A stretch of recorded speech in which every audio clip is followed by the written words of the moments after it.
Bon, papa, bonjour à nouveau pour ce nouveau podcast. Boker Tov. Boker Tov. Bonjour. Je sais pas un peu, c'est quoi déjà les feedbacks que tu as eu sur les précédents podcasts? Ah, les gens ont beaucoup aimé tes interventions.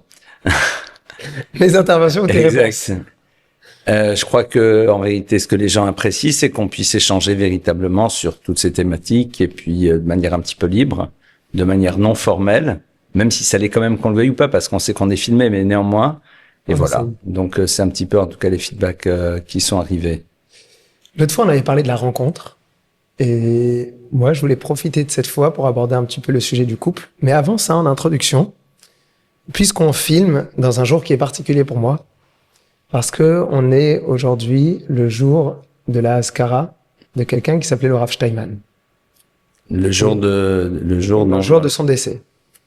Et ce Rav Steinman, en dehors d'avoir moi-même étudié dans sa yeshiva à un moment, il avait dit une phrase, et peut-être bien sûr ça va nous emmener vers le couple, mais il avait dit « Na raiti gam zakanti, velo raiti mevater mafsid ». Traduction, j'étais jeune, j'ai été, après j'ai vieilli, et je n'ai jamais vu quelqu'un qui a été prêt à céder et qui a perdu. Dans ton histoire en tant que Rav, que ce soit au niveau personnel ou avec les gens que tu as croisés, justement cette capacité à céder, à laisser couler, c'est pas grave. Comment tu l'as vécu? Comment tu le vois juste en tant qu'introduction? Après, évidemment, qu'on va parler du couple, parce que je vois déjà le pont entre ce sujet et l'autre. Alors, tout d'abord, j'ai envie de faire un petit jeu de mots. Il faut savoir céder, et c'est parce qu'on cédait... Enfin, non, je vais le refaire autrement. Céder pour mieux céder. Voilà, ça sort mieux. Céder, C-E-D-E-R, pour mieux céder, S'-A-I-D-E-R. Et c'est vrai que être capable d'être mevater, être capable de céder, moi aussi, évidemment, entre moi et Rav Steinman, c'est pas du tout, il y a des milliards de kilomètres, mais c'est vrai que cette notion-là, je l'ai vue clairement. J'ai vu clairement qu'au fond, savoir céder, c'est tout simplement connaître sa vraie place et ne pas avoir besoin de maintenir absolument son point de vue. Alors, quand il s'agit d'un point de vue, évidemment, là-dessus, ce sont des discussions qui n'ont pas d'incidence dans le monde du réel, mais dès le moment où il y a une incidence dans le monde du réel, eh bien, céder, c'est au fond une des choses les plus simples à faire une fois qu'on l'a fait, et une des plus compliquées à mettre en place avant. Et je crois que c'est une des choses qui nous aide vraiment à nous révéler à nous-mêmes qu'on est des êtres construits. Parce que si on cède, c'est qu'au fond, on n'a pas besoin de maintenir absolument son désir, sa volonté pour se faire exister. Ça veut dire sans doute qu'on existe déjà. Et dire que ma construction, c'est celle qui va me permettre, dans ce moment très difficile, de lâcher prise. C'est dur.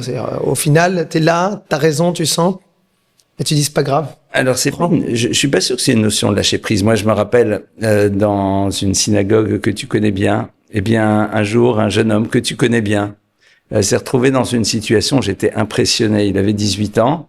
Il s'est retrouvé. C'était lui qui faisait donc le chazan. C'est lui qui dirigeait l'office. Et puis, à un moment, une personne de la communauté importante, d'ailleurs, s'est énervé sur lui parce qu'il trouvait qu'il allait trop vite ou trop lentement, je ne sais pas. Et il l'a regardé. Il a dit, je suis désolé, je vous prie de m'excuser. Il s'est tu et il est reparti à sa place. Pour moi, ça a été une claque monumentale, d'abord de voir quelqu'un de 18 ans être capable d'avoir une posture de ce type. Et c'est vrai, moi aussi, je sais parfaitement de qui c'était. Et en même temps, je me suis rendu compte qu'au fond, eh bien, ça voulait dire qu'il était réellement construit. C'est-à-dire qu'au fond, si vraiment il faut que je me mette de côté, c'est pas grave, puisque moi je sais que j'existe. Je crois que c'est pas simple, parce que souvent il y a des problématiques d'ego, qu'on le veuille ou pas. Évidemment, c'est ce qu'on va rencontrer. D'ailleurs, on fonce immédiatement sur le couple. Prums does, j'ai envie de montrer que je suis le plus fort. Mais si j'ai besoin de le montrer, ça veut dire que peut-être je ne le suis pas réellement. Et c'est peut-être ça sans doute un des grands enjeux. Donc, et puis, à terme, on se rend bien compte que lorsque l'on a cédé, on se sent beaucoup mieux à l'intérieur de soi et que, de manière générale, il n'y a pas d'incidence, surtout si on considère qu'il y a un créateur de l'univers qui est là et qui dirige le monde. Et on n'a pas besoin d'aller à l'encontre de ce qu'il nous demande pour pouvoir aboutir et arriver là où on doit être. Et ce que tu dis, c'est qu'au final, c'est quelque chose qui m'emmène à un résultat après coup. Claire. Avant, c'est une montagne à franchir, et après, une fois que je l'ai fait, ça valait le coup, quoi. Et puis, surtout, on réalise que la plupart du temps, les points sur lesquels on devait céder, eh bien, ne sont pas si importants que cela. C'était beaucoup plus une querelle d'ego, c'était beaucoup plus un problème de positionnement de l'un par rapport à l'autre. Mais si on réfléchit, alors je vais prendre un exemple un peu nul, on va manger une pizza ou alors on va manger une entrecôte. Manishtana, qu'est-ce que ça change? Mais parfois on se focalise, on s'arrête là-dessus. La plupart du temps, lorsque l'on se fige sur quelque chose, on ne veut rien lâcher.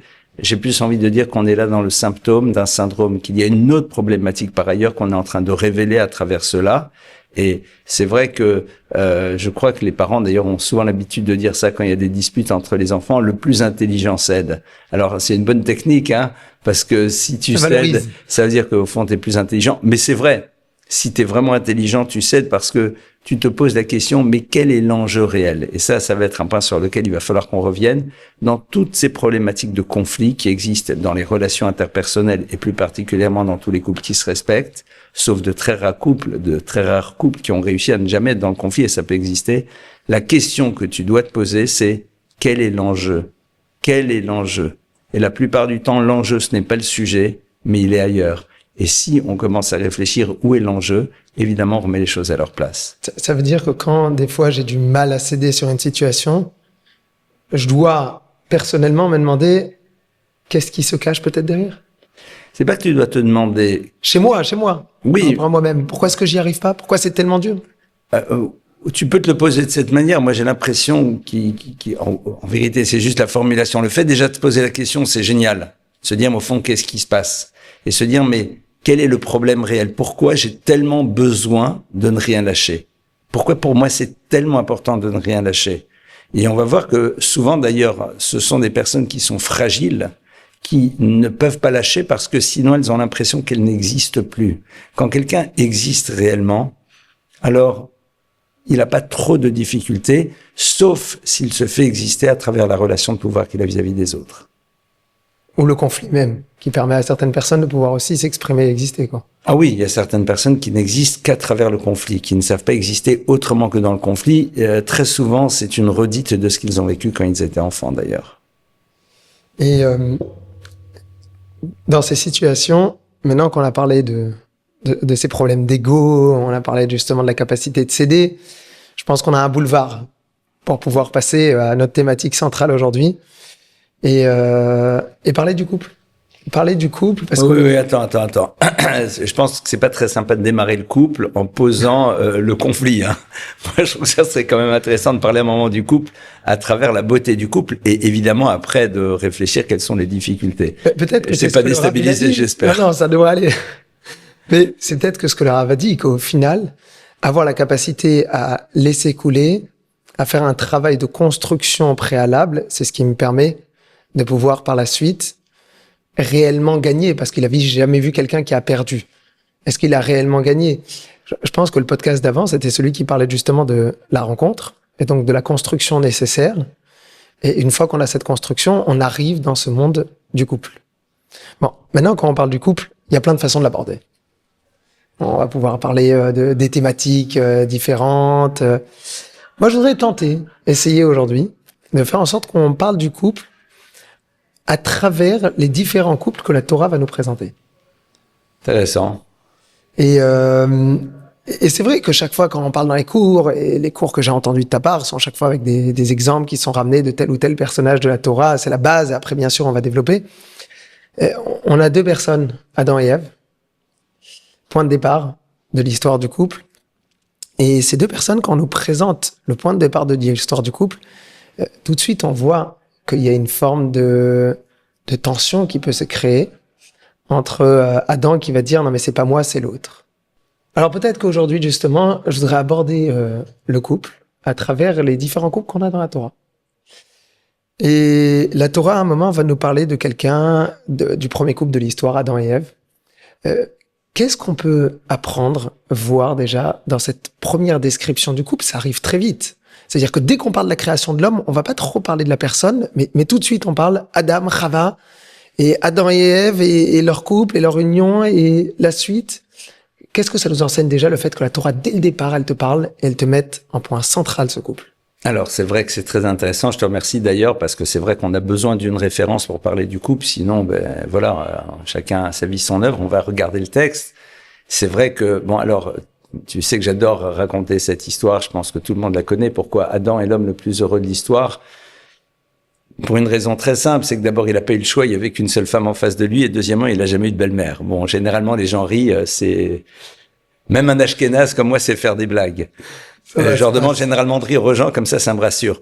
Mais c'est vrai que l'histoire de Adam et de Chava, au fond, alors il faut pas oublier une chose, et c'est un enseignement d'un maître fondateur qui s'appelle Rav Dessler, qui a écrit un livre qui s'appelle Mirtav Meliaou, qui a vécu d'ailleurs au XXe siècle, et qui nous rappelle une chose, c'est que lorsque l'on voit les personnages de la Torah, Adam, Ève, Abraham, Sarah, etc., la Torah nous relate certains événements qui sont liés à leur histoire. C'est pas du tout pour faire un descriptif de leur réalité quotidienne. Ce sont des personnages qui nous dépassent radicalement, mais c'est beaucoup plus pour l'enseignement qu'on doit en tirer nous. On n'est pas ici en train de nous raconter l'histoire de Monsieur Adam et Madame Ève quand ils ont été voir un thérapeute ou enfin ce genre de choses, évidemment. Alors, ce qui est intéressant, c'est d'abord de voir que l'arrivée de Chava, de Ève, d'accord, dans l'histoire, eh bien, elle commence par le fait qu'il y a marqué qu'il n'est pas bon que l'humain soit seul. Il faut qu'il ait ce qu'on appelle Ezer Konegdo, une aide contre lui. Avec, évidemment, ici une terminologie très curieuse, mais intéressant de voir que la Torah nous dit que tant qu'on n'a pas conscience qu'être seul n'est pas une bonne chose, le couple ne peut pas exister. Ça veut dire que le couple, c'est un lieu dans lequel je réalise que seul, je ne peux pas construire réellement mon histoire. Or, on est dans un monde dans lequel, la plupart du temps, l'individu est tourné vers lui-même, et puis après, éventuellement, il a envie de se marier parce que c'est bien, parce que ça se fait, parce qu'on veut avoir une famille. Non. L'otov et yot adam levado. Tant qu'on n'est pas arrivé à ce constat-là, on ne peut pas construire. Pourquoi? Parce que sinon, après, on sera dans ce qu'on appelle les modèles comparatifs. Et ça, c'est peut-être la première problématique à laquelle on peut se confronter.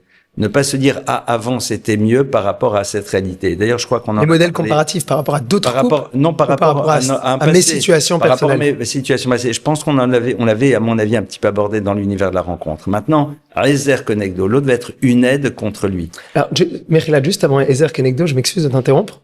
Là, on parle beaucoup de préparation au couple. C'est-à-dire que, est-ce que tu penses qu'il peut y avoir un couple aussi qui a commencé son histoire de couple sans avoir réellement prévu de se dire, écoute, j'ai besoin de ce processus pour construire? Évidemment. C'est-à-dire, est-ce que je peux me retrouver en couple et en fait, j'ai pas fait attention, mais c'était pas du tout ce que je voulais? Mais c'est le cas de beaucoup de couples. Le cas de beaucoup de couples. C'est-à-dire, quelque part, on se marie parce qu'il faut se marier, parce qu'on a envie de se marier, parce qu'on a envie d'avoir des enfants, parce qu'on veut créer une famille, mais on ne réalise pas ce qui va se jouer au fond dans la relation. C'est-à-dire que on va véritablement non seulement se compléter, mais se donner les moyens de donner une dimension radicalement autre à notre propre vie. C'est-à-dire à ma vie. À notre vie. C'est-à-dire que il va y avoir quelque chose de totalement nouveau qui va émerger à travers l'idée du couple. Alors, c'est pour ça que la Torah nous dit Ezer Konegdo. Tout d'abord, c'est une aide contre nous. Le mot Ezer, qui veut dire une aide, c'est les mêmes lettres que le mot Zera, qui veut dire une semence. Comme si la Torah nous dit, l'autre est à l'image d'une semence, c'est-à-dire un monde des possibles. Donc déjà, comment je vois l'autre?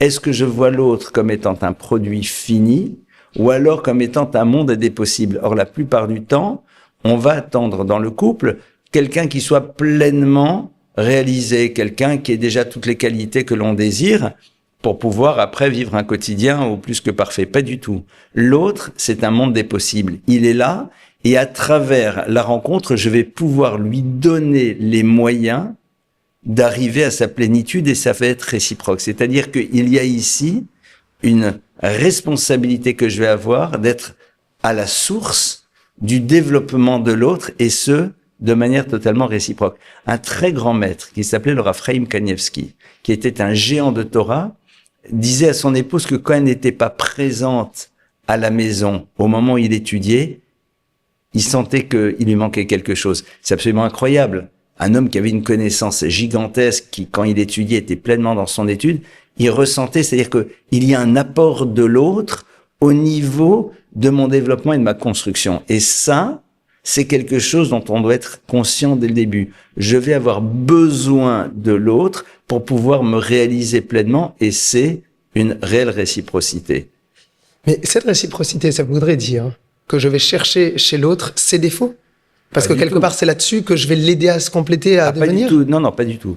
Pardonne-moi. Alors, c'est peut-être moi qui ai mal dit des choses. Peut-être défaut. Alors, qu'est-ce que tu veux dire par un potentiel qui peut s'exprimer? Un potentiel qui peut s'exprimer. C'est-à-dire que, d'abord, tu n'épouses pas un produit fini. D'accord? On épouse un kit. J'ai envie de dire. C'est-à-dire, sache que il y a ici énormément d'éléments qui sont présents, d'accord, des potentialités de construction, de réalisation, de développement, surtout dans la construction de l'être, parce que ça va être fondamental, c'est-à-dire de faire, de donner à l'autre les moyens de devenir quelqu'un qui va se retrouver dans sa plénitude, qui va pouvoir exprimer tout son potentiel. Et ça, c'est quelque chose que je vais pouvoir apporter dans le couple. Je veux comprendre, qu'est-ce que tu veux dire par donner les moyens à l'autre de se développer au maximum? C'est peut-être ça, mon incompréhension tout à l'heure. Concrètement. Alors, moi, je pense ces défauts, je me dis, bon, grâce à moi, on va travailler ensemble. Ça, c'est sûr. Qu'est-ce que tu veux dire par tu as raison sur les défauts. À l'autre l'aide? Tu as raison. Tout simplement,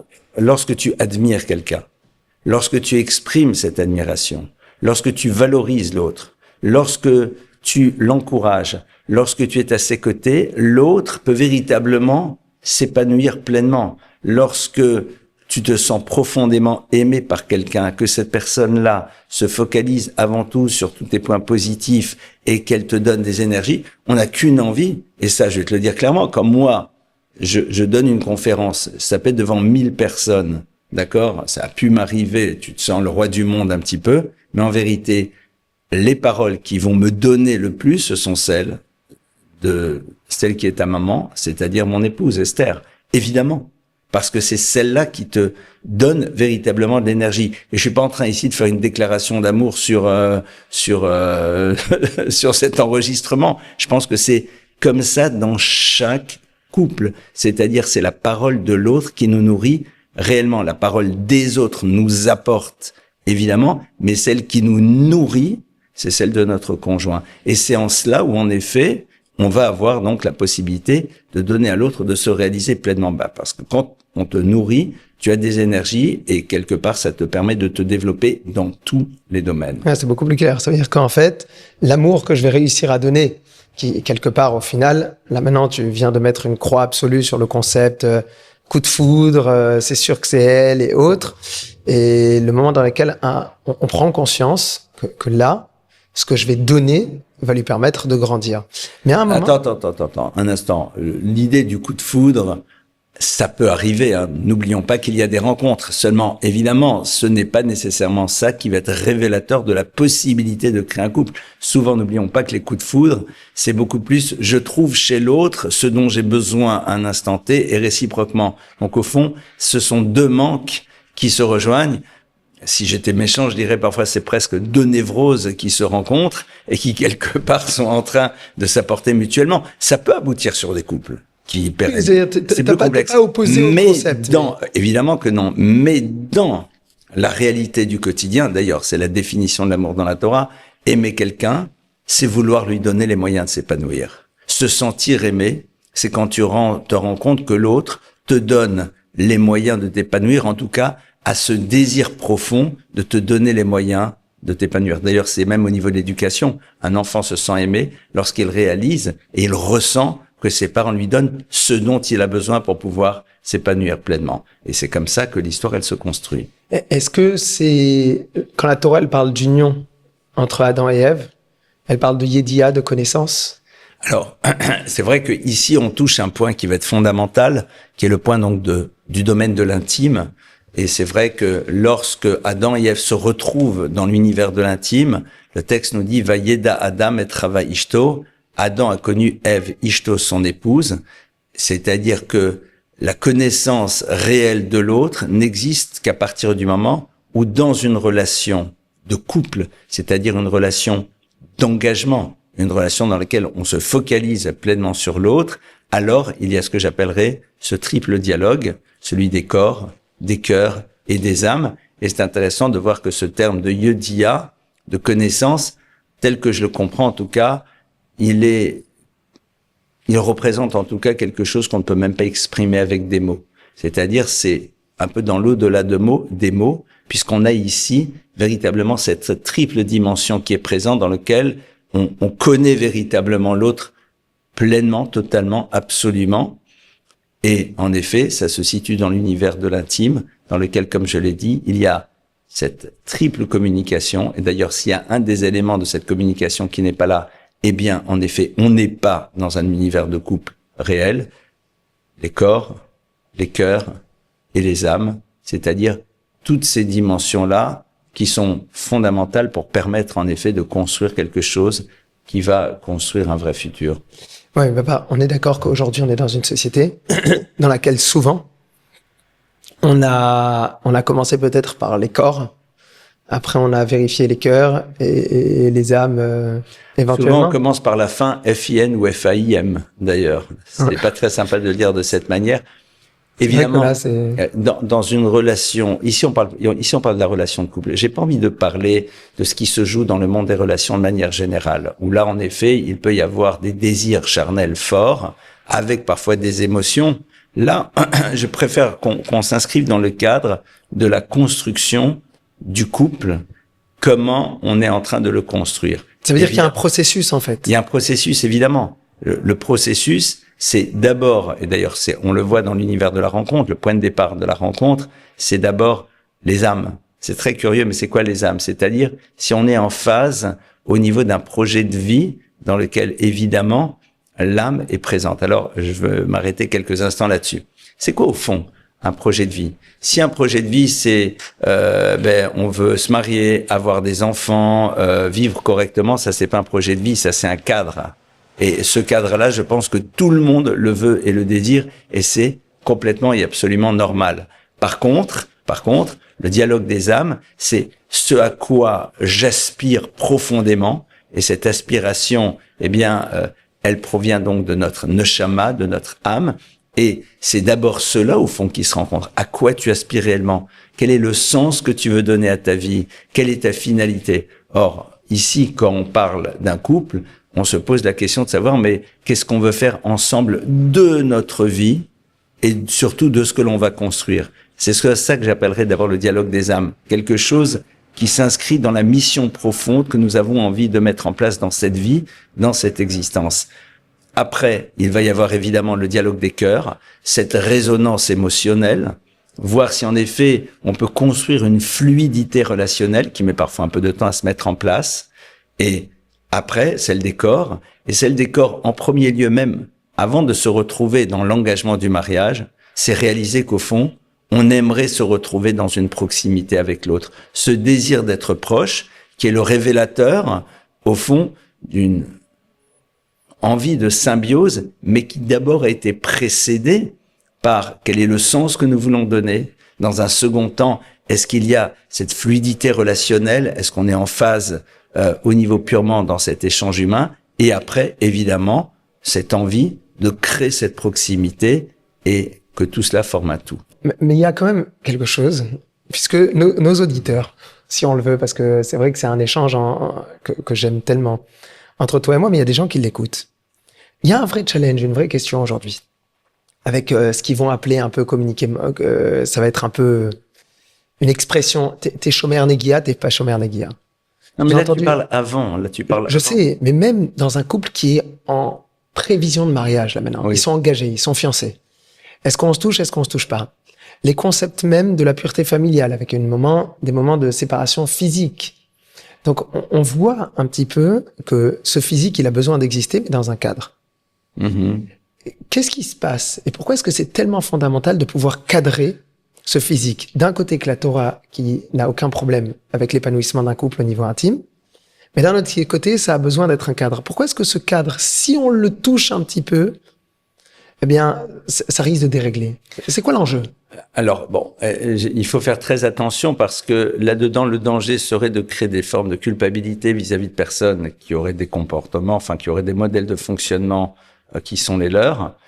Ce qui est sûr et certain, c'est que on a tous besoin de manger, de dormir et de bras. Qu'on soit bien clair. D'accord? C'est évident, ça fait partie de notre nature profonde. Toute la difficulté qu'on a au fond dans la vie, c'est quoi en tant qu'homme? Et là, je parle en tant qu'être humain et peut-être plus particulièrement en tant qu'homme masculin. C'est que le passage qui existe entre le besoin de proximité et tout ce qui va se situer par la suite au niveau de l'intime, il est pas simple. Donc c'est la raison pour laquelle il y a des limites qui ont été posées. Pourquoi? Parce qu'on ne veut pas banaliser tout ce qui a trait au monde de l'intimité. C'est pas quelque chose de banal. Maintenant, aujourd'hui, on est dans un monde dans lequel on a une autre lecture des choses. Mais évidemment, nous, en tant qu'hommes, d'accord, en tant qu'être humain et en tant qu'homme masculin, la notion du désir, de la pulsion, elle est présente. On va pas se raconter des histoires, elle est là. Et souvent, elle est là juste pour exister par rapport à elle-même, d'accord, parce que c'est un désir profond, c'est pas nécessairement quelque chose qui est du domaine de l'amour. D'ailleurs, bon nombre de personnes vont dire que avant d'avoir une relation intime, ils vont être capables de dire à l'autre que je t'aime. Et puis après, une fois que ça s'est terminé, souvent, bon, que je t'aime, bon, ça c'est de le dire, mais quelque part, ils le ressentent plus de la même manière. On va pas se raconter d'histoire à un moment. Donc, évidemment, la question, elle est de savoir, soit on est dans un univers dans lequel on dit, on banalise. Ça ne représente, je mets de côté même le judaïsme et la Torah. On banalise. Au fond, deux personnes ont envie de vivre une relation, elles se font plaisir. Où est le problème? D'accord? Concrètement, on voit très bien que on est dans un monde dans lequel ça a pu complexifier de plus en plus le monde des relations, et puis ça a banalisé quelque chose qui est au fond extrêmement puissant, extrêmement fort. Donc, c'est très complexe. Si je te comprends bien, c'est-à-dire il y a un premier problème, c'est de banaliser. Oui, okay, j'ai pas envie de banaliser. Oui. Mais en quoi est-ce que ça va impacter cette proximité, cette capacité de pouvoir se découvrir, se connaître et autres? Pourquoi est-ce que la Torah insiste tellement sur ce processus à mettre en place? D'abord connaître, d'abord échange, d'abord voir le projet projet. Tout simplement parce que comme dirait l'autre. Et si je fais tout à l'envers, c'est quoi le problème? L'amour aveugle et le mariage rend la vue, n'est-ce pas? Et puis à un moment, qu'on le veuille ou pas, le désir physique fait qu'on va mettre de côté certaines choses, et c'est normal quand il y a quelque chose de violent qui se situe au niveau du corps, que le corps a envie profondément de quelque chose, on met de côté un petit peu la tête. Je prends un exemple, et je prie toutes mes auditrices et mes auditeurs, enfin nos auditeurs et nos auditrices, de mettre ça de côté. Mais c'est comme dans le rapport à une consommation. C'est-à-dire, à un moment, si j'ai très faim, et que l'on m'a dit que telle et telle nourriture n'était peut-être pas la meilleure pour moi. Allez, dans mon rapport à la crème au chocolat ou aux frites, bon, j'ai le droit d'en manger, mais je sais très bien que c'est pas top. Sans que maman mais quand j'en ai, mais quand j'en ai, j'en ai très envie. Comme par hasard, ma réflexion sur la surcharge pondérale, le truc, le machin, etc., elle se met un peu de côté. Pourquoi? Parce qu'il y a une envie. Et tout notre travail à nous dans la vie, c'est de faire en telle sorte que cette envie qui fait partie de la nature profonde de l'être et qu'on ne doit pas mettre de côté, soit quelque chose que l'on maîtrise, que l'on canalise. Donc c'est vrai que quand on s'habitue à répondre présent à toutes nos sollicitations, au bout d'un moment d'abord, il y a une banalisation absolue. Au bout d'un moment, on ne ressent plus d'ailleurs les choses de la même manière. La magie du toucher, la magie du contact, elle disparaît. Et au passage, sans commencer à faire de la psy de prise unique, mais est-ce que ce n'est pas ça le début du processus qui amène au monde des perversions et au fait qu'on ait sans arrêt besoin d'aller plus loin à plein de niveaux? Pourquoi? Parce qu'on ne ressent plus la même chose vu qu'on a banalisé. Ça serait un sujet beaucoup plus vaste. Je vais revenir quand même sur ce que tu as évoqué dans le couple. Donc maintenant, on va mettre le couple au centre. Un couple juif va respecter ce qu'on appelle ces fameuses lois de Nida. Les lois de Nida, c'est quoi? C'est pendant la période pendant laquelle une femme a son cycle, le couple ne se retrouve pas dans l'intimité, ne se retrouve pas dans le contact physique, mais on apprend à se dire je t'aime autrement. Je peux te garantir que cette période qui dure en moyenne aux alentours de 12 jours, d'accord, c'est pas une période qui est toujours si simple à gérer. Pourquoi? Parce qu'au bout de 7, 8, 9, 10 jours, on aimerait bien dire à l'autre « je t'aime autrement ». C'est une histoire dans laquelle on réapprend le désir, on réapprend à savourer un simple contact qui, au bout d'un moment, peut s'étioler parce qu'on a le train-train de la vie, et ça recrée évidemment la notion du désir. Je te rappelle qu'on fantasme toujours, au sens non péjoratif du terme fantasme, sur ce qui est interdit. D'accord? Or, pour l'instant, entre guillemets, on s'interdit l'un l'autre. C'est-à-dire, et c'est ça qui est génial, c'est que c'est le couple dans son intimité qui, à un moment, crée une relation différente. Au passage, Master Johnson, qui avait fait toute une étude sur l'univers de l'intimité, avait bien compris eux aussi que le fait de ne pas se retrouver dans l'intimité pendant une certaine période était un élément qui recrée le désir, qui est fondamental dans l'équilibre du couple. Et évidemment, à travers cela, il y a une histoire beaucoup plus forte qui se met en place. Clairement, tu sais, c'est très intéressant parce que la loi juive nous dit que préconise, recommande que le couple se retrouve de manière régulière dans l'intimité. Alors, quand je me retrouve avec des jeunes gens qui vont se marier, je dis, vous savez, il faut prendre le temps de se retrouver régulièrement dans l'intimité. Ils me regardent, ils sourient, ils disent, c'est bon, t'as pas besoin de me le dire. Voilà. Mais je te garantis, je leur dis, oui, vous allez voir. Dans 20 ans, 30 ans, 40 ans, d'accord, quand vous aurez une famille, quand vous serez dans votre travail, etc., eh bien, vous oublierez de prendre le temps ensemble de vous retrouver. Alors, dans l'intimité, c'est pas nécessairement avoir une relation complète, mais de prendre le temps de se retrouver dans l'intimité. C'est fondamental.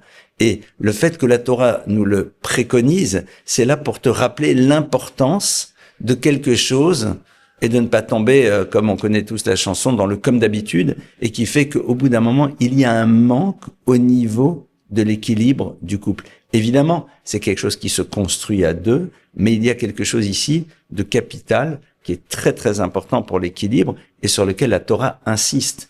Je ne vais pas maintenant te développer parce que c'est pas vraiment le sujet. Et puis au fond, je sais même pas si c'est sur un podcast qu'on peut en parler, mais ô combien les maîtres de la Kabbale donnent une importance fondamentale à tout ce qui a trait à l'univers de l'intimité dans le couple, qui est le lieu véritablement de rencontre avec le divin. Donc il faut pas l'oublier. Après, c'est le couple qui s'organise tel qu'il fonctionne ensemble pour savoir comment il crée ces moments de retrouvailles, comment il prend le temps de se retrouver. Mais ça, c'est quand même quelque chose qu'il ne faut surtout pas oublier. Alors, maintenant que... Très sincèrement, je sais pas comment ça va être entendu ce que je viens de dire. Non, moi, comment je l'ai traduit? J'ai traduit que cette capacité à pouvoir entretenir une fraîcheur à l'intérieur du couple, c'est-à-dire réussir à se dire que comme tout élément dans la vie, même quelqu'un qui a fantasmé sur, et encore une fois, pas péjoratif, sur quelque chose qu'il voulait, ou parfois même un peu péjoratif, son rêve c'était sa voiture ou autre, le jour où il l'a, au bout d'un mois, 2 mois, 3 mois, ça y est, il a l'habitude. Et évidemment qu'un couple, même quelqu'un qui était sur leur petit nuage le jour du mariage, moi j'ai compris que à un moment, après 5 ans, 10 ans, etc., c'est normal que ça passe. Et cette capacité à pouvoir mettre un cadre et à ramener de la fraîcheur, ça entretient. Tout à l'heure, quand on a parlé de Adam et Ève, à un moment, dès qu'on a parlé, tu as parlé de la responsabilité que je vais avoir vis-à-vis de mon conjoint pour lui permettre de se développer. Exact. Tu as parlé de responsabilité, mais en même temps, tu as parlé de responsabilité avec Adam et Ève. Adam et Ève, c'est pas un petit peu l'antithèse de la responsabilité dans le couple? Je m'excuse de parler comme ça, bien évidemment, par rapport à Adam et Ève, mais Adam et Ève, dès qu'il y a un problème, Adam il dit c'est pas ma faute, c'est la faute de l'autre. Alors c'est très intéressant parce que l'histoire d'Adam et de Chava, au fond, qu'est-ce qui s'est joué? Il se joue ici, et c'est intéressant parce qu'on ne décrit pas, et je répète à nouveau, on ne décrit pas le couple Adam et Ève. Mais ce qui est très intéressant... Je t'interromps parce que je me rappelle que tu avais donné cours sur Bereshit pendant 1 an et demi, donc j'essaye pas en un podcast à remettre tout le livre de Bereshit et l'histoire de Adam. C'est clair que c'est un sujet extrêmement vaste. Je vais m'arrêter sur un point qui est extrêmement important. Lorsque la Torah nous parle donc de Adam et de Ève, on va voir qu'à un moment, Dieu va dire à Adam... il faut savoir que tu ne peux pas consommer de l'arbre de la connaissance du bien et du mal. Et Adam va rajouter à Ève, il va le dire qu'on ne peut pas y toucher. Et intéressant de voir que le point de départ de la difficulté, c'est que Ève va être en contact physique avec l'arbre, elle va le toucher, elle se rend compte qu'il se passe rien. Tout va bien. Et le fameux serpent, alors évidemment, il faut comprendre de quoi il s'agit ici. Le serpent, c'est pas le petit serpent qui se balade dans les forêts. Le serpent lui dit, tu vois bien que t'as touché, il s'est rien passé, donc le reste ne vaut rien. Intéressant de voir que la Torah nous montre que la première difficulté, c'est qu'on n'a pas réussi à se dire les choses. Et ici, intéressant de voir que Adam aurait dû dire à Ève, sache que Dieu a dit, on ne peut pas consommer, mais je pense qu'il ne faut même pas y toucher pour ne pas arriver à en consommer. Et ça nous montre bien l'importance de mettre en mots et de dire les choses. Déjà, je crois qu'il y a une première leçon à apprendre. Et je répète, on n'est pas du tout en train de dire, vous savez, monsieur et madame Adam et Ève, ils savaient pas communiquer. Évidemment que non. On décrit Adam comme étant quelque chose qui nous dépasse radicalement. D'accord? Mais c'est intéressant de voir que le point de départ, Eh bien, c'est que ce qui devait être dit n'a pas été dit, ou alors ce qui a été dit a été mal dit. Et donc, ça nous montre, au fond, l'importance de la communication. Parce que dire à l'autre les choses clairement, c'est ce qui permet par la suite d'avancer sainement. Alors qu'on soit bien clair, rappelons-nous de cet enseignement qui nous dit de la même manière qu'il y a une obligation de dire une chose qui va être entendue, il y a une obligation de ne pas dire une chose qui ne pourra pas être entendue. Et ça, c'est déjà tout un autre sujet, c'est-à-dire de savoir comment, dans le monde de la communication, eh bien, il y a des choses qu'on ne peut pas dire à son conjoint parce qu'il ne peut pas les entendre. Mais ça, c'est déjà un autre sujet. Ça, c'est déjà le premier point. Le second point, et il est absolument bouleversant, parce qu'il y a une question qui se pose dans l'histoire de Adam et Ève, dans cet échec, puisqu'il y a un échec là maintenant. Lorsque le fameux serpent propose à Ève et lui dit dis-moi, tu veux pas manger un petit peu de ce fruit-là? Tu verras, tu seras comme... Tu seras à l'image de Dieu. Alors, à l'image de Dieu, c'est intéressant, tu vas pouvoir créer des univers. Bon, ça serait un cours, là, maintenant, mais bon, c'est le podcast. C'est pas de brancher sur le 1 heure, 1 an et demi de cours, là. D'accord. Mais, et il est où Adam? Où est Adam? On a l'impression que Adam a disparu de la scène de l'histoire. D'accord? C'est-à-dire qu'on a un serpent qui s'adresse à Ève. Avant, il y a Ève et Adam. On peut pas imaginer que Adam est en train de faire ses courses chez Carrefour, quoi. C'est-à-dire, qu'est-ce qui se passe? Et il y a un texte du Midrash, donc de la tradition rabbinique, qui nous dit non, Adam dort, mais attention, il vient de s'unir à Ève et il dort.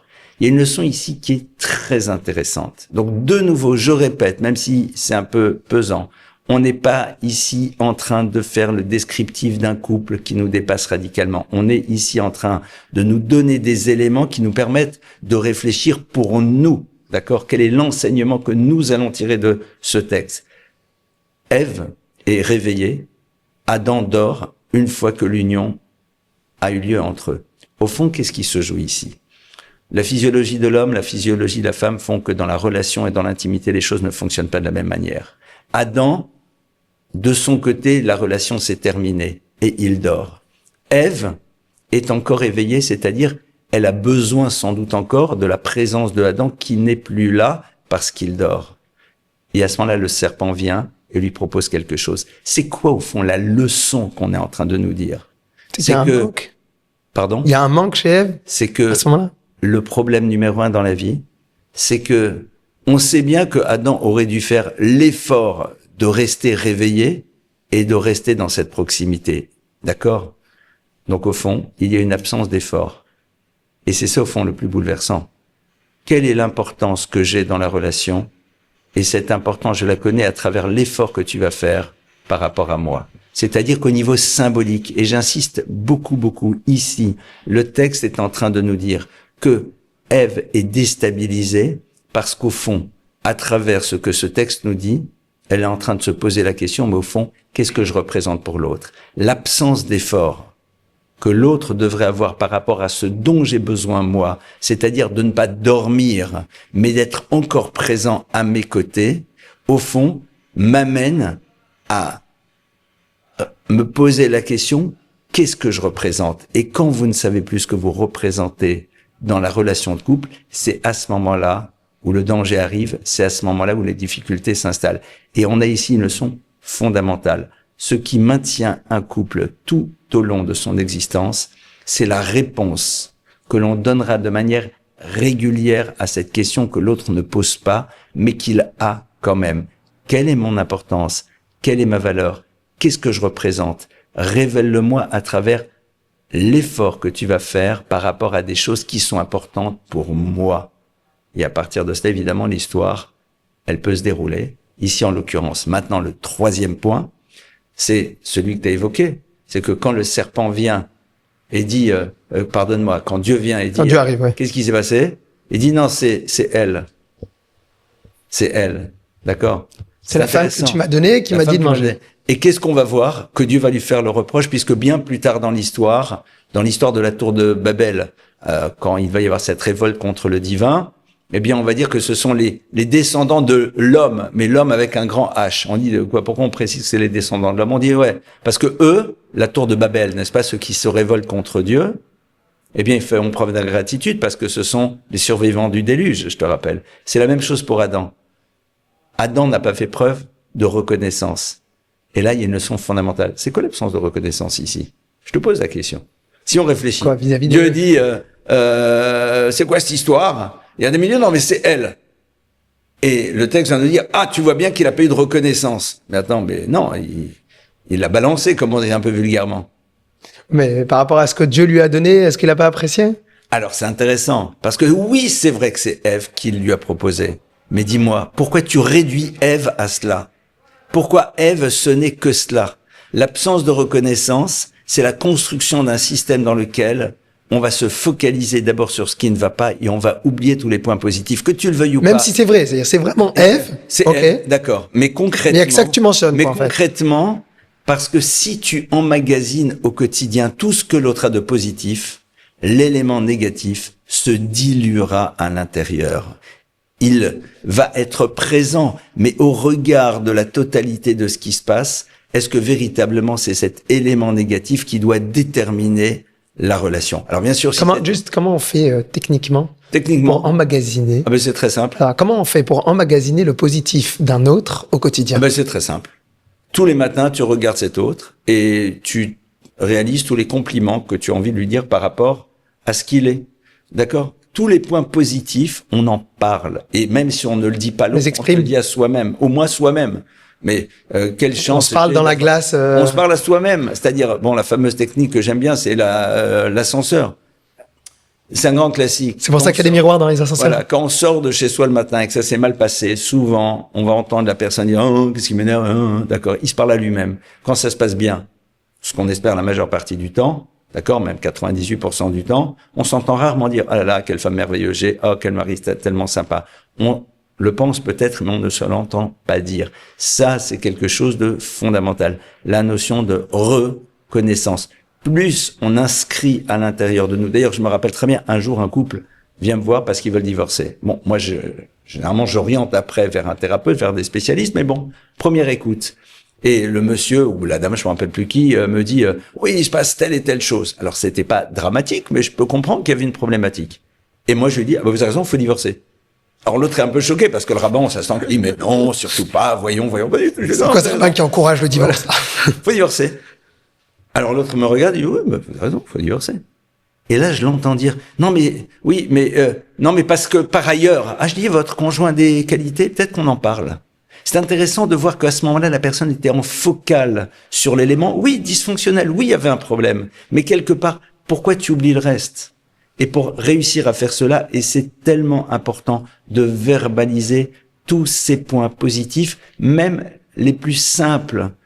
Merci de m'avoir rangé mes chaussures, merci de m'avoir amené les commissions, merci, j'apprécie, et l'inscrire à l'intérieur de soi. En quoi ça aide verbaliser? D'abord parce que moi, quand j'entends les choses, je les inscris à l'intérieur de moi-même. C'est un texte de la Torah. Le texte de la Torah nous dit que quand on arrivait, on amenait au temple de Jérusalem les fameux bikurim, c'est-à-dire les premiers fruits, eh bien, on devait dire à voix haute devant le prêtre, Jacob a failli être détruit. Toute l'histoire, on est descendu en Égypte, on a Dieu failli nous a fait mourir là-bas, sortir. on est sorti, et voilà, et maintenant on est là, et voilà, ça c'est les fruits de la terre. Le prêtre, il te regarde et il dit, je suis au courant que c'est pas made in Taïwan, tes fruits. Qu'est-ce que t'as besoin de me raconter toute l'histoire? Surtout que le prêtre, il connaît un peu l'histoire du peuple juif. Officiellement. Donc, je me remémore tout pour réinscrire encore plus à l'intérieur de moi. Et le texte nous dit, Vanita amarta. Le texte nous dit, et tu diras. Et c'est pas pour lui. C'est pour moi-même me l'entendre dire, me dire, waouh! Et à partir de cela, réussir à inscrire à l'intérieur de moi en profondeur cette réalité.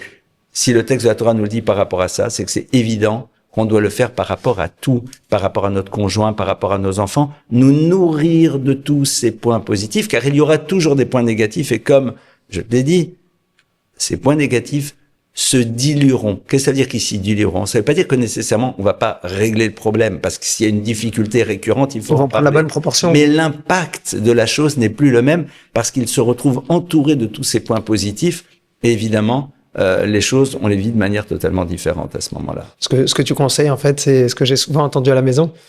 Tellement de fois dans lesquelles maman n'était pas présente, mais tu disais, qu'est-ce que c'est génial ce qui a été fait par... Oui, exact. Oui, c'est sûr. Mais c'est pas juste pour vous, c'est pour moi. C'est important. C'était pas juste de l'éducation à ce moment-là. Ah non, c'est parce que c'est important, parce que sinon, parfois, tu dis, mais avec qui je suis marié? C'est normal. On a tous des moments de crise dans un couple. On a tous des moments de crise. C'est normal. La question, c'est si à un moment, c'est ça le point essentiel et le reste n'existe plus. D'ailleurs, très souvent, c'est ça le drame. C'est que on se focalise tellement là-dessus qu'on s'enferme à l'intérieur de quelque chose et on tourne autour d'une problématique et on oublie qu'il y a tellement d'autres choses. Et quelque part, si moi personnellement, comme dirait l'autre, j'ai l'impression que l'autre ne me voit qu'à travers le prisme d'un problème ou d'une difficulté que j'ai plus envie de faire d'efforts et ça m'énerve. Et ça me touche, et ça me bouleverse. C'est-à-dire que si l'autre, il se concentre sur le fait que j'ai eu un problème là-dessus, je dis quoi? Alors tout le reste de ce que je fais dans ma vie, tu as été à l'école comme tout le monde. T'es d'accord que tu as eu des profs, et les profs qui en effet ne parlaient que des éléments qui ne vont pas chez toi, c'est des profs que tu avais envie de jeter par la fenêtre. C'est lesquels c'est Parce que tout simplement, c'est insupportable. Tu as envie de dire, ok, d'accord, j'ai fait une bêtise. Alors bien sûr, si c'est un truc catastrophique, on peut comprendre qu'il y a une forme d'hyprafocale. Mais si c'est pas ça, tu as envie de dire à l'autre, d'accord, mais le reste. Et c'est bouleversant. C'est bouleversant, cette dimension-là. Et quelque part, après, c'est le point de départ, souvent, d'un système qui peut amener à des grosses difficultés dans la relation, et c'est tellement dommage. Ce que tu es en train de me dire là maintenant, c'est que il faut faire extrêmement attention, même quand il y a une remarque, de pouvoir avoir préparé le terrain entre guillemets. Alors préparer le terrain, ça s'entend une tactique. Je parle pas de tactique là maintenant, mais que quand j'ai une base dans laquelle on a su exprimer les choses positives, ça va me permettre beaucoup plus facilement après, s'il y a une critique, de pouvoir l'exprimer. Alors là, ce que tu dis, je le partage complètement. J'ai juste envie d'orienter un petit peu différemment. C'est la différence entre l'expérience Voilà. Pour la personne qui va recevoir. On apprend ça d'où, et ça, j'adore cet enseignement que je trouve merveilleux. Il y a marqué dans le texte de la Mishnah, donc dans ces textes de la tradition rabbinique, que un homme, vendredi, après-midi, doit dire un certain nombre de choses. Il doit demander à son épouse si les prélèvements sur la nourriture ont été faits. Ça, c'était à l'époque du temple, technique, il y avait certaines techniques pour pouvoir consommer. Mais après, il doit lui dire, Hadliku et Taner, allumer les bougies. On sait que quand Shabbat rentre, il faut allumer les bougies, et surtout que pendant Shabbat, et dès que le Shabbat commence, on ne pourra plus les allumer. Pourquoi? Parce qu'on n'a pas le droit d'allumer le feu. Alors, allumer le feu comme chanter l'autre. D'accord? Donc, concrètement, le texte nous dit, donc les deux premières paroles sont des questions. Est-ce que vous avez bien fait ça? Et après, il y a marqué. Le troisième. Voilà. Et le troisième, Hadliku. Et le texte du Talmud te dit, et il faut le dire, Benichuta, calmement, gentiment, afin que l'autre puisse le recevoir. Alors c'est intéressant. Moi, je m'imagine, je suis à la maison avec maman, Shabbat rentre à 18h30, je lui dis à 16h15, chérie, n'oublie pas d'allumer les bougies. Elle va me regarder, bon, comme elle est sympathique, elle me dira rien, mais à un moment, elle me dira, c'est bon, ça y est, encore le temps. Il y a la raison. Donc généralement, si je le lui dis, c'est qu'il devait être 18h28. Bon, généralement avec maman, j'ai pas besoin de le lui dire, c'est déjà prêt. Mais concrètement, donc c'est-à-dire que je suis 2 minutes avant. Donc on me dit, dis-le calmement. C'est amplement suffisant. Surtout qu'on a une tradition juive d'être toujours en dernière minute. Mais pourquoi le Talmud a-t-il besoin de nous dire afin que l'autre puisse le recevoir? On me dit, et il faut le dire calmement. En vérité, l'idée que j'ai, elle est la suivante. J'essaie de m'imaginer. Donc voilà, on est vendredi après-midi, Shabbat, donc ce moment merveilleux va commencer dans 2 minutes, et je dis calmement, chérie, tu sais, il faudrait que tu allumes les bougies. J'ai bien parlé. Mais attention, elle, celle qui est en face, elle a peut-être envie de me dire, dis-moi, t'as vu aussi tout ce que j'ai fait? Cette table, cette bonne odeur de bon repas, la chemise repassée. Quelque part, c'est pas simple à entendre une parole en ayant l'impression que tu ne me parles que de ce qui ne va pas, même si tu le dis calmement. Qui est ri de l'icabli nominé? Qu'est-ce qui fait que je peux recevoir cette parole? Et donc, a fortiori, une critique, même si là, c'est pas une critique, mais c'est juste un rappel, parfois un peu impératif, c'est de dire, waouh, quelle merveilleuse table, comme ça sent bon, merci beaucoup d'avoir fait telle et telle chose. Et donc, je rajoute, ça veut dire quoi? Ça veut dire que tout simplement, quand je dis à l'autre ce qui va, même lorsque je lui dis ce qui ne va pas, il peut l'entendre. Pourquoi? Je te donne un exemple très simple. Essayons d'imaginer que tu es tu as une responsabilité, enfin, t'es patron, d'accord? T'es patron d'une structure. Tu demandes à une des personnes qui travaille pour toi de venir parce que tu as une remarque à lui faire. Tu vas lui dire très gentiment. Mais cette personne-là, au fond, dès le moment où tu l'écoutes, voilà, il faudrait que je te parle de quelque chose, que je vous parle de quelque chose, il y a telle et telle chose qui ne va pas. Lui se sent comment? Sur un siège éjectable. Donc, il se sent parce qu'il ne sait pas la suite. Or, dans le couple et dans la famille, on peut se sentir sur un siège éjectable affectif. Donc, qu'est-ce que je fais? Je rassure l'autre. Je lui dis, écoute, j'ai plusieurs choses dont je voudrais te parler. Tout d'abord, je voudrais te rappeler que j'étais très très content de la manière dont tu avais mené tel et tel projet. Maintenant, il y a un autre point sur lequel. Donc, en 2 mots, je t'ai rassuré. Je ne me sens plus en danger. De la même manière, si vendredi après-midi, et donc de manière générale, tu dis à l'autre, ah, c'est super, merci beaucoup, c'est génial, etc. Ah, au fait, eh bien, l'autre se rend compte que je vois tout ce qui va, et donc, je le rassure, cet autre, sur le fait que on est ensemble, on s'aime profondément, et maintenant, il y a un point, en effet, sur lequel il y a lieu de dire quelque chose. Mais il n'a pas besoin de se protéger, quoi. Voilà. Il n'a pas besoin. Pourquoi? Parce que je l'ai rassuré en amont. C'est comme un enfant. Quand un enfant, tu dis, oh là là, comme t'as fait joli, etc., c'est super, etc. Maintenant, tu sais, il y a telle et telle chose. Cet enfant-là, je l'ai rassuré. Sinon, il a l'impression que c'est que ça qui existe. Et surtout, il sait pas ce que sera la suite. Et c'est ça qui est très anxiogène. Qu'est-ce que tu veux dire? Il sait pas ce que ce sera la suite. Quand t'es enfant et qu'on commence à te faire une remarque, moi, j'ai en tête une histoire qui est bouleversante d'un gamin qui s'était suicidé parce qu'il avait eu une amende sur sa mobilette. C'est-à-dire, pour lui, il voyait avant tout le reproche et les cris du père, et donc, quelque part, ça a créé chez lui une telle anxiété qu'il a préféré ne pas s'y confronter. Alors, ce sont des cas extrêmes, mais il faut pas oublier, d'abord, et plus particulièrement, on fera sûrement un podcast sur l'univers de l'éducation, mais il faut pas oublier l'enfant et sa sensibilité, et aussi dans le couple. Une femme ou un mari qui a essayé de faire le maximum, mais qui à un moment a oublié de faire quelque chose. Essaye d'imaginer une table richement dressée, très joliment faite, dans laquelle on parle que de ça, de l'élément qui ne va pas. Ou alors un homme, je prends vraiment des exemples, tu sais bien que j'aime bien ces exemples, qui a fait toutes les courses, et puis on lui rappelle juste, ah mais ça t'as pas fait, ça touche, et ça crée une forme d'anxiété, c'est-à-dire qu'en 2 mots, dans ma vie, si je suis pas parfait, je saute. Rien n'existe, et quelque part, le reste est normal, donc il n'y a pas lieu d'exprimer. Nous sommes des êtres humains. Moi je sais que c'est le genre de choses qui peuvent me toucher profondément en tant qu'être humain. On a tous notre sensibilité, mais c'est très difficile, et donc on doit travailler dessus. Moi, je voudrais quand même te demander quelque chose. Là, tu me dis réussir à faire en sorte d'apprécier l'autre et de parler de tout ce qui va. Il y a des moments dans lesquels je me suis identifié avec une difficulté que tu as, et pas obligatoirement dans un couple. Mais tu sens que tout ton monde, en fait, il tourne qu'autour de ça. Tu sens qu'il y a que ça, qu'il y a que le problème. Et tu t'es focalisé sur ton problème. Et tu sais qu'il y a plein d'autres choses qui vont très très bien. Tu le sais. T'en as conscience. Si je te demande, mais attends, est-ce que tout va mal dans ta vie? Pas du tout. Plein de choses et peut-être parfois la majorité qui va très bien.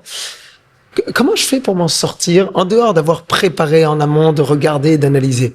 Mais c'est quoi la porte qui va me permettre parfois, dans une situation de couple ou autre, où il y a une tension, de me dire, attends, remets les choses dans leur cadre. Il y a tellement de choses positives. 99% parfois est positif. Et sors de ce 1%. Comment je fais pour sortir enfin de ce 1%? Mais qui, quelque part, puisqu'il est dur pour moi, je suis focalisé là-dessus. Bon, il y a beaucoup de choses, et je vais pas être exhaustif parce qu'il faudrait ouvrir beaucoup de portes. La première chose, n'oublions pas, c'est l'état physique dans lequel on est. C'est-à-dire, clairement. Ouais, c'est très vrai. Non, mais attends, moi, quand je suis épuisé, quand je suis fatigué, eh bien, je peux surréagir comme un imbécile. Et parfois, je me suis vu surréagir. Comme un être humain aussi, surtout. Oui, un être humain qui a décidé d'être bête, d'accord? C'est-à-dire, je me vois, enfin, bon, j'essaye aujourd'hui quand même de plus m'énerver, mais non, mais je comprends pas, etc. Et à un moment, je réalise, au fond, parce que physiquement parlant, on est des êtres humains, d'ailleurs. C'est quelque chose, d'ailleurs, que maman m'avait dit très tôt, qu'elle avait appris, donc, d'une des personnes avec qui la formation mariage avait eu lieu, qui lui avait dit, rappelle-toi que quand tu te mets en colère, ou quand tu peux te mettre en colère, ou quand tu es énervé, pose-toi la question, est-ce que tu as à manger, est-ce que tu as assez mangé, est-ce que tu as assez bu, est-ce que tu as assez dormi? Il y a ce qu'on appelle les colères physiologiques, c'est-à-dire parfois, c'est physique. On n'a pas les énergies pour, d'accord? Donc ça, c'est déjà un premier point. Et donc se préparer déjà dans ce genre de situation. Voilà. Et donc, je sais que je suis épuisé. Voilà, ne pas créer de situation de tension, c'est réfléchir à un moment. Profil bas, ou alors courage Fillon, c'est-à-dire je vais aller dormir. D'accord. Et c'est vrai que parfois, après avoir dormi 2 heures, on voit les choses de manière totalement différente. Courage Fillon, j'ai vu. Maintenant, l'autre point, parfois ça fait écho à quelque chose de beaucoup plus profond. C'est-à-dire que ce sujet-là nous renvoie à quelque chose, à une blessure d'enfant qui remonte. Je te donne l'exemple, je reprends ce qu'on disait tout à l'heure. Un enfant qui a grandi dans une famille dans laquelle il avait l'impression, ou pas juste l'impression parfois, qu'on ne parlait que de ce qui ne va pas. D'accord? Si son conjoint fonctionne de cette manière, ça le renvoie à quelque chose qui lui a fait tellement de mal, et donc dont il est très difficile de prendre de la distance. Pourquoi? Parce qu'il a l'impression que l'histoire se rejoue sans arrêt. Donc il y a ce point-là. Sur le reste, si on a l'impression qu'il y a une forme de récurrence, c'est-à-dire que sans arrêt on n'arrive pas, il faut se faire aider. Il faut se faire aider par un professionnel. Moi, je sais que par exemple une fois j'ai été voir une personne parce qu'il y avait un point que j'avais besoin de comprendre par rapport à moi. Il y a quelque chose que je ne comprends pas. C'est-à-dire, qu'est-ce qui fait que telle et telle chose? Et parfois, alors ça peut être un maître, mais il faut qu'il soit vraiment équipé, ou alors un professionnel, quelqu'un dont c'est le métier, qu'on va voir parce que on a à un moment des comptes à régler avec soi-même. Il y a des points, on dit, mais je ne comprends pas pourquoi j'ai cette problématique qui est là et qui est récurrente. Et c'est vrai que c'est passionnant, mais c'est ce que j'appelle régler ses comptes avec soi-même. Donc oui, en effet, il peut y avoir un point, on a dit, mais c'est pas possible. Sans arrêt, sans arrêt, sans arrêt, qu'est-ce qui se passe? Et tu te rends compte que là maintenant, ce que tu viens de dire, c'est fantastique. Quoi? Moi, j'observais et je me disais, c'est incroyable parce que tu viens de dire que bon, Rav Lemel, alors bien évidemment que pour moi, c'est mon papa que j'admire énormément et ben, il a le droit de se faire aider aussi, quoi. Mais j'espère bien. Mais Et quand on on pense que je vais me faire aider, ça veut dire que c'est un signe de faiblesse. écoute, aujourd'hui, à un moment, il faut accepter. Non, Alors, j'admire. c'est vrai. Alors, c'est vrai qu'on a tous besoin d'images très symboliques, etc. De l'invincible, de Voilà. celui qui gère tout Voilà, seul, voilà. qui règle tous les problèmes tout seul, que t'inquiète, je suis adulte. D'abord, au passage, je pense que beaucoup de rabbins, et ça c'est la grande difficulté qu'il y a, n'ont pas de soutien et n'ont pas de lieu dans lequel ils peuvent exprimer leurs difficultés. Tu sais, quand tu écoutes et t'es confronté à des situations, waouh, à un moment, c'est Tu restes un être humain toi-même, je même reste un si t'es être rabbin. humain. Et alors, sans juger, parce qu'il y a des personnes pour qui c'est un problème physiologique, mais je vois certaines personnes qui prennent énormément de poids. Bon, certaines personnes, elles mangent 200 grammes, elles prennent 10 kilos. Donc, et c'est pas un jugement, d'accord? Il n'y a pas de notion de poids, il n'y a pas le, non. Mais, parfois, les gens mangent pour se protéger tellement ils sont confrontés à des choses. C'est pas simple. C'est pas simple. Se faire aider, c'est quoi? C'est accepter que parfois ce n'est pas ton conjoint qui pourra te donner des éléments qui vont te permettre de progresser. Pourquoi? Parce qu'il est trop proche. Et c'est cette proximité d'ailleurs qui fait la beauté du couple. Ça peut être un maître, ça peut être un thérapeute, ça peut être quelqu'un dont c'est le métier, mais à qui à un moment on va poser une problématique. D'ailleurs, c'était ça au fond le principe même du maître. Dans l'univers de la Chassidut Chabad, il y a un concept que l'on appelle la notion du mashpia. Alors, je ne connais pas trop de l'intérieur, et je n'aime pas parler de choses que je ne connais pas de l'intérieur, mais de ce que j'ai compris, et c'est quelque chose de très intéressant. Le mashpia, c'est celui avec lequel tu vas pouvoir exprimer ce qui se passe. Alors, évidemment, je pense que lui-même doit être formé pour savoir comment être à l'écoute. Mais c'est quelque chose de fondamental. Et lorsqu'en effet, on se rend compte que sans arrêt, alors c'est le fameux système qu'on appelle le système de la porte tournante. C'est-à-dire, c'est très inconscient dans le couple. Je veux vérifier qu'en vérité, chaque fois que je dis quelque chose, on m'écoute pas. Donc, qu'est-ce que je vais faire? Comme par hasard, je vais parler à ma femme, mais à un moment dans lequel elle peut pas m'écouter. Pour confirmer ce que je confirmerai bien. Et donc, à ce moment-là, je lui dis, ouais, de toute façon, je suis pas important pour toi. Et elle, à ce moment-là, elle qui, comme par hasard, justement, a cette problématique de savoir est-ce qu'on réalise qu'elle donne de l'importance, elle dit, bon, ben, au fond, je me rends bien compte que tout ce que je fais, on le voit pas. Et hop, et c'est parti pour un tour. Moi, j'adore. Mais à un moment, faut sortir. On a le droit de sortir de l'histoire. Arrêtez de se confirmer l'histoire qu'on a déjà décidée. Voilà, voilà. On l'a fait rejouer. Rav Yitzhak Hutner, qui était un des plus grands maîtres qu'on ait connus au XXe siècle aux États-Unis, dans ses lettres, écrit un moment à un élève, il dit, mais arrête de t'imaginer que les grands n'ont été que grands. Alors qu'ils n'ont pas été petits comme nous l'avons été sûrement, mais à un moment, ils ont été confrontés aux problématiques de vie comme tout le monde. Moi, je me rappelle très bien, quand j'étais à la Yeshiva, une fois, on avait été voir un Rav. Donc on est reçu par lui. Vraiment, c'est comme. Donc on est des jeunes gens, on est reçus vraiment comme on pense que ça doit être une maison, d'accord. La femme est là, elle est là, voilà, tout comme il faut. Propre, tout est rangé. Super. Mais moi, je comme sors c'est tous les jours chez moi. Voilà, Quoi. c'est ça. Et quand moi, je me rappelle encore cette phrase, elle résonne, d'accord. Le Rav, il s'appelait Rav Ben Sion. C'était son prénom, je ne donnerai pas le nom.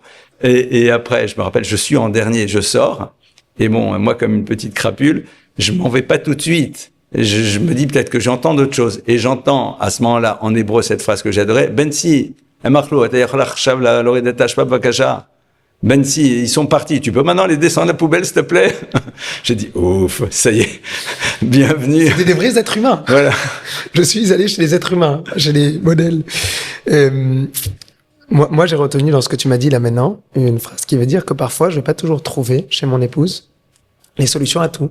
Ou chez mon époux, hein. Ou chez mon époux, bien sûr, dans les deux sens, tout à fait. Comment est-ce qu'on peut accepter, en fait, certaines différences alors que je suis dans un couple? Et là, bien sûr, que je vais arriver, je prends, par exemple, une différence de vision entre Abraham et Sarah. Attends, là, t'es dans le concept. Je peux faire concrètement. Quelle est ta question? Là, maintenant, moi, ce que j'ai traduit, c'est qu'il peut y avoir certaines problématiques dans lesquelles je dois accepter que je dois chercher de l'aide, peut-être autre part que chez mon conjoint. Oui, enfin, chez quelqu'un. Bien sûr, chez quelqu'un qui va m'aider, qui est un professionnel, qui va pouvoir m'aider à comprendre certaines choses, à régler des comptes avec moi-même, etc.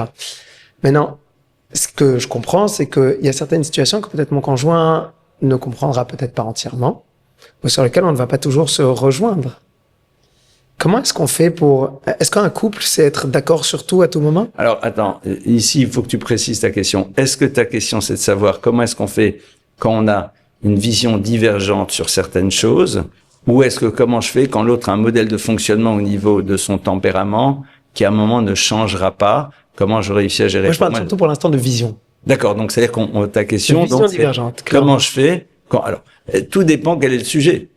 Évidemment, si le sujet c'est de savoir est-ce qu'on passe nos vacances en Europe ou en Océanie, on peut gérer quelque chose. On peut renoncer. La question est de savoir est-ce qu'on est sur des choses qui sont les fondamentaux. Or, je te rappelle que la plupart du temps, il vaut mieux avoir été clair sur nos fondamentaux avant de créer une histoire de couple. Maintenant, la problématique que tu poses, elle est présente surtout, et ça je m'inscris dans la vision religieuse, quand en effet, il y a des évolutions et des changements au niveau de l'engagement religieux d'un côté et pas de l'autre, et donc des visions différentes que je respecte les deux, mais qui là vont avoir difficile à se mettre en place. Alors, avant de rentrer dans ce sujet qui, je pense, peut être passionnant aussi, comment gérer ces évolutions, moi, ce que je voudrais surtout comprendre, c'est est-ce que pour toi, un couple, ça veut dire être obligatoirement d'accord, avoir un point de vue uni sur toutes les situations? C'est le début du podcast, hein, la notion de vitour, de savoir renoncer. Évidemment, il y a des choses avec lesquelles je ne suis pas d'accord. La question est de savoir, de nouveau, quel est l'enjeu et quelle est l'importance. Je vais avoir, voilà. Donne-moi un exemple. Un Yitzhak et Rivka. Oui. Et pour savoir c'est qui la suite. Il y a un Yitzhak qui va être Esav. Dans la version simple, je suis en train d'étudier des textes qui ont besoin là maintenant d'une étude extrêmement profonde, mais dans la vision simple. Yitzhak, ils vont à Esav, ça va quoi a priori. Et il y a une Rivka à côté qui dit surtout pas, il faut que ce soit Yaakov qui récupère les bénédictions. Donc il y a deux visions du monde et ça a pas l'air en tout cas dans le texte. Alors, il y en a un qui va besoin de convaincre l'autre. Alors dans l'exemple que tu donnes, d'abord, pardonne-moi de le dire comme ça, j'ai pas envie de dire que c'est un mauvais exemple parce que c'est un couple dans lequel a priori ils se parlent pas. Parce que Isaac, il a une relation particulière avec Ésaü. Et Rivka, elle a une relation particulière avec Yaakov. Isaac, Yitzhak pensent que ça doit être Esav, Ésaü. Ben, parlez. Alors, on est juste, je t'interromps. La Torah, elle fait exprès de nous montrer des problèmes dans les couples? C'est pas un problème. Alors, c'est ça qui est très intéressant. C'est pour ça qu'à un moment, je t'ai interrompu, mais si on réduit ça à un problème de communication, on n'a rien compris. Rav Dessler va expliquer quelque chose d'extrêmement profond qui prend sa source dans les origines beaucoup plus kabbalistiques.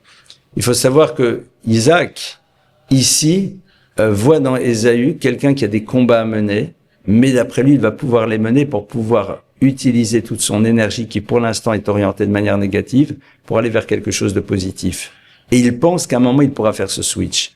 Rebecca, au plus profond d'elle-même, sait, et c'est ce qu'on appelle cette intuition féminine profonde et sa dimension de prophétie, que cette vision qu'a son mari, eh bien, elle pourra pas se réaliser. Mais elle sait qu'il ne peut pas l'entendre. Pourquoi? Parce que on est ici face à une conviction profonde. Et donc, évidemment, et d'ailleurs, c'est intéressant de voir que quand elle va mettre en place son système pour que ça soit Jacob qui reçoit les bénédictions, son mari après lui dit, t'avais raison. C'est-à-dire que quand il valide à l'histoire, Il se rend compte. Donc on est sur des choses qui en plus ont des incidences qui vont bien au-delà de ce que l'on peut imaginer. Mais c'est sûr qu'à un moment, il peut y avoir sur certaines choses deux visions très différentes. C'est pour ça qu'on a besoin d'avoir un tiers parfois. Pourquoi on a besoin d'avoir un maître? Parce que parfois, en effet, on est tous les deux convaincus du bien fondé de notre position. On a réfléchi ensemble. On se rend compte que l'enjeu, c'est pas je veux avoir raison par rapport à toi ou tu veux avoir raison par rapport à moi. Qu'on a tous les deux envie véritablement de quelque chose de positif, mais on pense différemment. On cherche une vérité, mais a priori, on est vraiment quoi. Là, on a besoin d'un tiers et surtout derrière, d'un point capital, la solidarité du couple. C'est-à-dire, si on a décidé à un moment de se ranger à l'avis de l'un des deux, même si on se rend compte après que c'était pas exactement la bonne chose, eh bien, on est solidaire. Très sincèrement. C'est valable en dehors de que chez les enfants? Si papa a dit, maman a dit? Bon, ça beaucoup plus des enfants qui jouent entre papa et maman. Je sais qu'il y a certaines choses dans la vie dont tu sais que ton conjoint ne pourra pas y adhérer pour différentes raisons. Ça, il faut commencer à mieux connaître un petit peu avec qui on est marié. D'accord? Par exemple, une personne qui a une forme de grande exigence par rapport à elle-même aura beaucoup de difficultés à comprendre qu'un enfant, par exemple, ne peut pas fonctionner de cette manière. Et si son conjoint le sait, il ne pourra pas la convaincre parce que c'est son modèle qui lui a permis d'avancer. Et donc parfois, on devra, j'ai presque envie de dire, imposer, dire à l'autre, écoute, fais-moi confiance et prendre une direction. C'est vraiment ce qu'on appelle le summum de la relation, c'est-à-dire le moment dans lequel je fais confiance à l'autre parce que je pense qu'au plus profond de lui-même, il sait ce qu'il fait, même si moi, intellectuellement parlant, je n'arrive pas à y adhérer. C'est quelque chose dans lequel souvent on a besoin d'avoir un maître, c'est-à-dire d'un tiers, qui va parfois donner raison à l'un par rapport à l'autre, parce qu'un maître a souvent cette distance qui lui permettra d'ouvrir des points que l'autre n'a pas pu voir ou n'a pas voulu voir. La solidarité du couple, c'est de se dire, si on prend ce chemin, alors on y va ensemble à deux, et on aura l'élégance, même si à un moment on réalise que c'était pas la bonne chose, de ne pas dire à l'autre, tu vois, je t'avais bien dit. Ça commence, mais je te dis qu'il faut aller à droite. Mais non, je te dis que c'est à gauche. Combien de fois ça m'est arrivé? Non, on va à droite. Je t'avais dit. L'élégance de ton conjoint, c'est justement de dire, bon, c'est pas grave. Au moins, ça nous a permis de rester un quart d'heure de plus ensemble dans la voiture, dans les embouteillages. On a le droit d'avoir un peu d'humour. Moi, j'adore cette phrase de Rav Gershon-Ken, Zichrono Livracha, qui disait cette phrase merveilleuse que j'aurais aimé moi-même inventer, qui est merveilleuse, que l'humour, c'est l'huile que l'on met dans les rouages des relations humaines. Et quand on a le sens de l'humour, c'est-à-dire on prend les choses de manière un petit peu différente, ça permet d'apaiser beaucoup de choses, surtout quand on a été solidaire et qu'on se rend compte que peut-être que c'est l'autre qui aurait dû être solidaire de nous, mais next. Mais ce que tu dis, en fait, c'est incroyable parce que une fois que j'ai un couple qui a été suffisamment construit, qui a mis de côté son ego et qui maintenant a la capacité de comprendre aussi les limites que l'autre a, eh bien, automatiquement, même si je sais que c'est pas exactement ce que j'aurais voulu, j'accepte que l'autre prenne une décision parce que je sais que c'est bon, mais je lui fais confiance. J'ai envie de faire confiance. Mais maintenant, après, ce qui est intéressant, c'est de se parler. Quand par exemple, et là je vais prendre un exemple personnel, quand par exemple, ta maman, donc Esther, mon épouse, me dit, non mais là j'ai l'impression qu'il y a quelque chose qui crée chez toi une anxiété, elle a pas tort. Mais quand tu le dis de manière bienveillante, non pas pour avoir raison, mais pour aider l'autre à mieux comprendre que sans le rabaisser, en faisant son raisonnement, il est touché par quelque chose qui fait partie de sa nature profonde. Et que quelque part, alors je peux à ce moment-là dire, non, j'ai vraiment l'impression que là, il n'y a aucune forme d'anxiété de ma part, mais ceci, et c'est là où on avance. Mais c'est le problème de la bienveillance, c'est l'enjeu de la bienveillance. Est-ce que tu dis ça pour pouvoir avoir raison ou pour nous aider à deux à aller plus loin? Parce que quand tu me dis j'ai l'impression, parce que si tu dis j'ai l'impression, d'abord tu n'as pas figé les choses, d'accord? Tu n'as pas dit c'est cela. Quand tu dis j'ai l'impression ou j'ai l'impression que ça te renvoie tu n'imposes pas à ta première. Moi je me rappelle toujours quand vous étiez petits, toi et ton frère justement, que je vous avais amené pour la première fois au jardin d'acclimatation avec maman, que je voulais vous payer tous les jeux. Et qu'elle m'a laissé faire la première fois, elle a bien compris que j'ai besoin de régler un problème. que quand j'étais enfant, il n'y avait pas tous les jeux. Et donc pour moi, c'était manière j'efface mon passé dans lequel je fantasmais sur les trucs sur lesquels je pouvais pas aller parce que les parents n'avaient pas les moyens. J'en faisais un, c'était déjà alléluia. Bon, mais après, t'en parles. Mais si tu dis ah non, mais pourquoi tu fais? Mais ça leur suffit d'eux, faut pas exagérer. T'as raison. Mais quelque part, moi, je peux pas entendre. Je ne peux pas entendre. Donc parfois aussi, il faut laisser faire. Surtout que là, l'enjeu, c'est 3 tours de manège de plus, et pas se dire ah les pauvres, ils vont s'habituer, ils vont croire que tout est permis. Non, ça va, c'est juste une fois. Et c'est là on avance. Alors je te dis pas que ça s'est passé tout de suite de cette manière au niveau de l'échange, parce que c'est des choses qu'on apprend à construire ensemble. Moi, j'aurais aimé pouvoir la première année, la deuxième année de mon mariage, pouvoir exprimer les choses comme ça dans notre relation. C'est des choses qui se construisent, mais c'est très intéressant. Surtout si tu prends le temps d'y réfléchir, et c'est pour ça que la préparation au mariage, elle est tellement importante. La préparation au mariage, c'est pas juste apprendre les lois de la pureté familiale, c'est réfléchir avec l'autre sur ce qu'est un homme, sur ce qu'est une femme. L'autre jour, j'ai quelqu'un que j'ai rencontré d'ailleurs dans un avion qui me disait « Mais c'est terrible de réaliser combien de jeunes filles ont une vision complètement inexacte de ce qu'est un garçon et le contraire. Même dans notre monde, justement, super ouvert, super ce que tu veux, ils sont complètement à côté. » Alors, je dis pas systématiquement, c'est pour ça que la préparation, elle est tellement importante. Non pas pour figer, d'accord, c'est pas Mars et Vénus, les hommes sont ceci, les femmes sont cela, mais donner des éléments qui permettront de savoir comment on avance. Ah, tu dis en fait utiliser l'expérience de l'autre, quoi. Utiliser une expérience qui est formalisée, attention. Et sur ça, il faut faire très attention, parce que parfois, les personnes qui veulent forment à travers leur propre histoire. Il faut prendre de la distance. Moi, je l'ai vu sur... Est-ce que je me rappelle de ça? Tu sais que c'était un des conseils que tu m'as donné il y a très longtemps. Je m'excuse, je t'ai interrompu, mais vas-y. Ça m'avait marqué de voir, parce qu'après, je me suis rendu compte très rapidement que tellement de situations, je les lisais en fonction de mon prisme. Bien sûr. Qui était vrai, mais c'est que ton histoire. C'est peut-être que, encore heureux que dans le monde, il y a d'autres êtres humains que toi. Et donc, apprendre à lire la situation, pas seulement dans ton cadre. Oui, je me rappelle très bien que ça m'avait marqué quand tu m'avais dit ça parce que je suis tombé dans le piège comme tout le monde. Une personne trop jeune, parfois, même s'il est doué, qu'il est bien, mais il n'a pas encore vu suffisamment dans la vie pour pouvoir se dire, bah, tiens.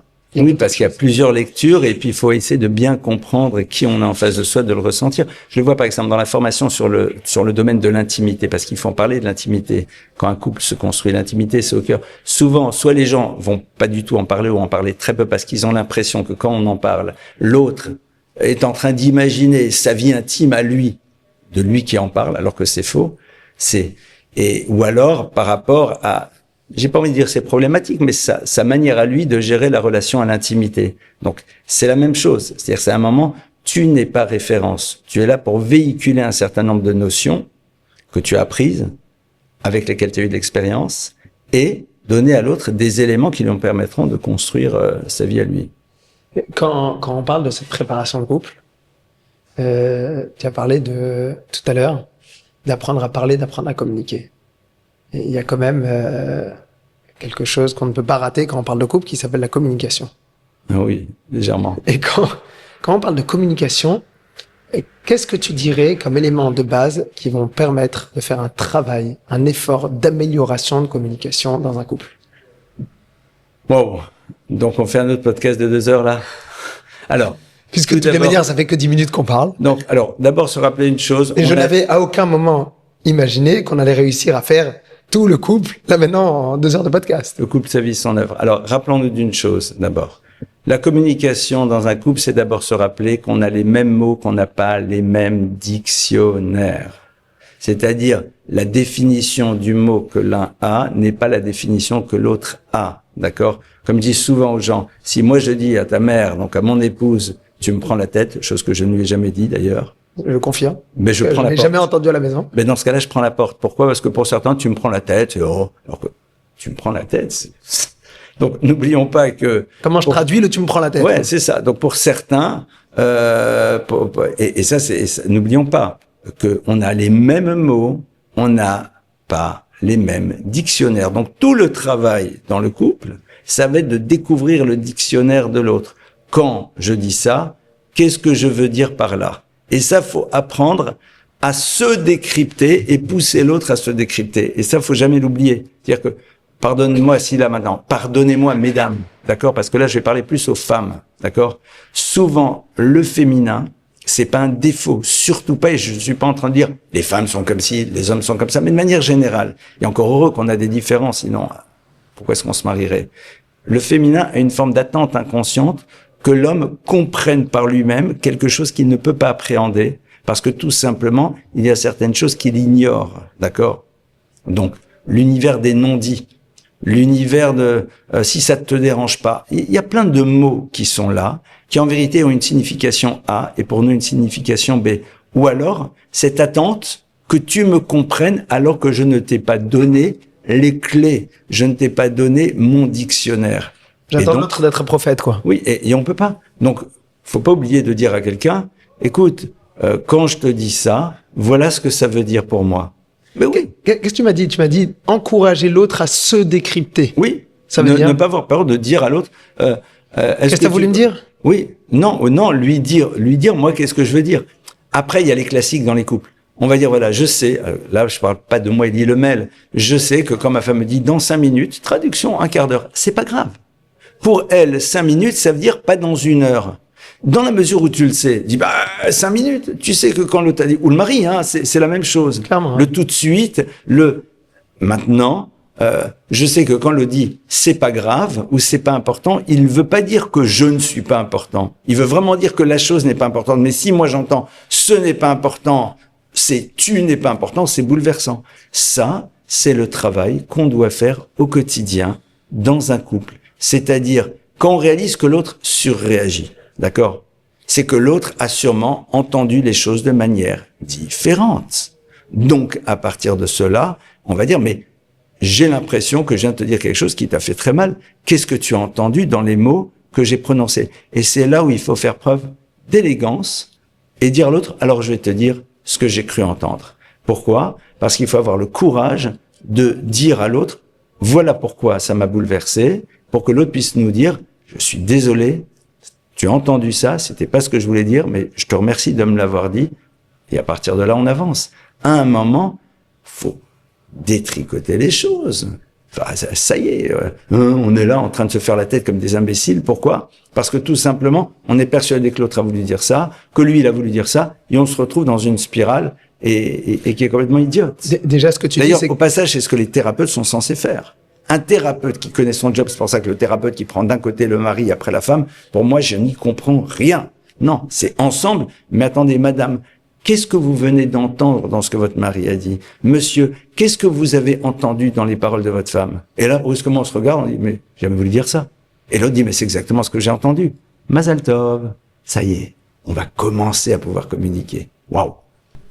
Là, tu vas parler de communication. Alors, 2 choses.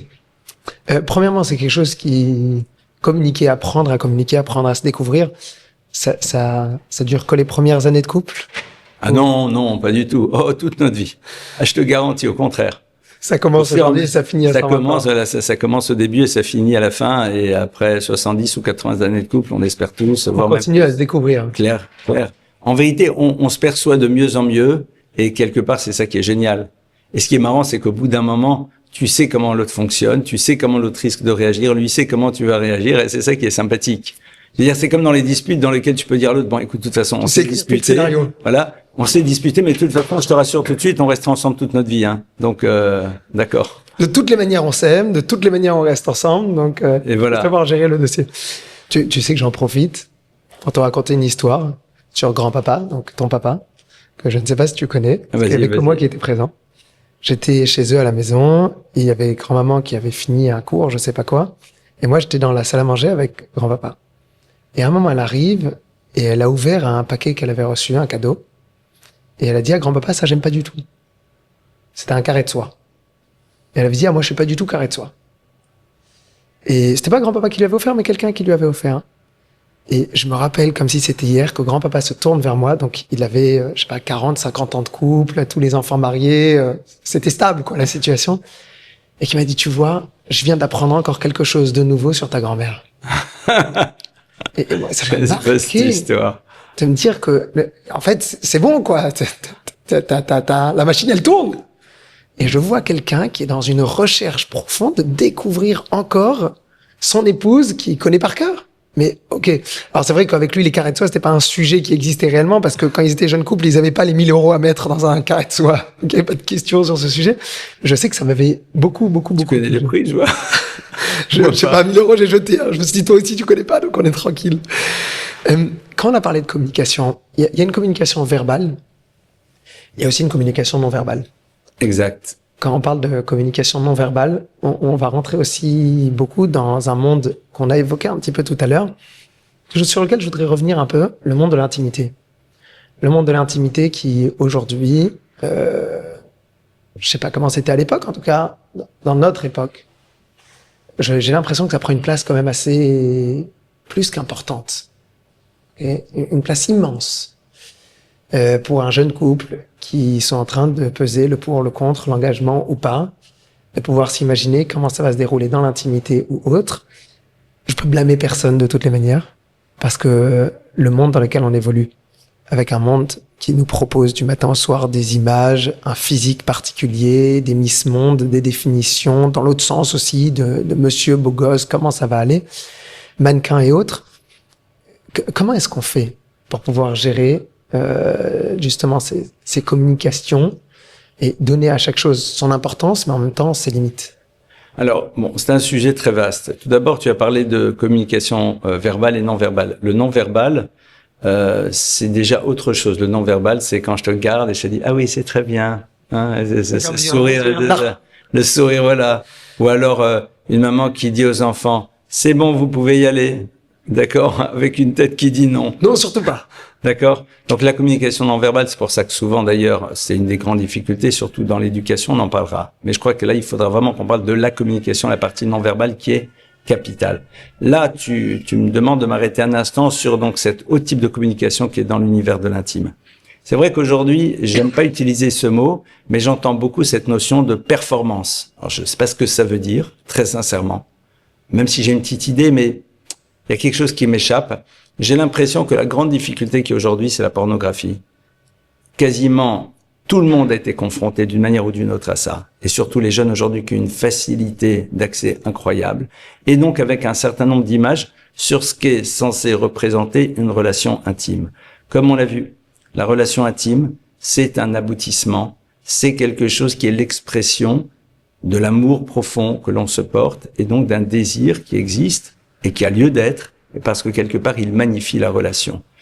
Aujourd'hui, on est dans un monde de consommation, un monde dans lequel il y a une forme de banalisation. Je fais une différence fondamentale entre le besoin de proximité, de tendresse, etc., qui existe, et le monde de la relation physique, point barre, en tant que telle, qui est aujourd'hui d'ailleurs c'est complètement fou. Si on regarde à Paris, il y avait récemment une pub sur le mur du métro. Je sais plus si c'était prenez une maîtresse ou un amant, ça vous évitera de prendre des antidépresseurs, ça coûtera moins cher à la sécurité sociale. Donc c'est intéressant de voir, on est dans une forme de banalisation. Moi j'imagine les parents avec leurs enfants en train de voir ça. Parce qu'enfin il dit, ça veut dire quoi? Moi aussi j'ai une maîtresse, maman, dira le petit garçon qui a une maîtresse à l'école. C'est complexe, hein. C'est-à-dire, on est quand même face à des choses qui sont pas simples. Qu'est-ce qu'on est en train d'inscrire? Parce que les pulsions, les désirs, on les a tous. Mais à un moment, valide, en fait. Il y a une forme de banalisation. Et la banalisation qui peut amener donc aussi à une banalisation de ce qui se joue dans l'univers de l'intimité. Pour la Torah, l'intimité dans le couple, c'est capital. Ce qui est l'élément fondateur, c'est que on est tourné vers le féminin. Pourquoi? Pour une raison très simple. C'est que le masculin aura toujours son plaisir, qu'on le veuille ou pas, c'est technique, c'est physiologique. La notion du plaisir chez le féminin, c'est autre chose. C'est la raison pour laquelle la Torah nous dit qu'on doit d'abord être à l'écoute du féminin et après d'apprendre à se sentir bien ensemble. Et c'est là où il faut une discussion, il faut un échange, et ce sont des choses qui évoluent. C'est-à-dire, à un moment, au début du mariage, il y a une forme de découverte. S'il y a eu des vies avant, quelque part, il y a toujours cette peur d'être dans un modèle comparatif, alors qu'en vérité, on est là parce qu'on a envie d'être proche. C'est ce désir de proximité qui, après, va s'exprimer à l'intérieur de tout ce qui peut se jouer au niveau de l'intimité, sur lequel la Torah est très ouverte. La Torah ne pose pas véritablement de notion de limite, même s'il y en a quelques-unes, Mais la limite numéro 1, c'est le respect de l'autre. La limite numéro 1, c'est de ne jamais obliger l'autre. La limite numéro 1, c'est d'être à l'écoute de l'autre.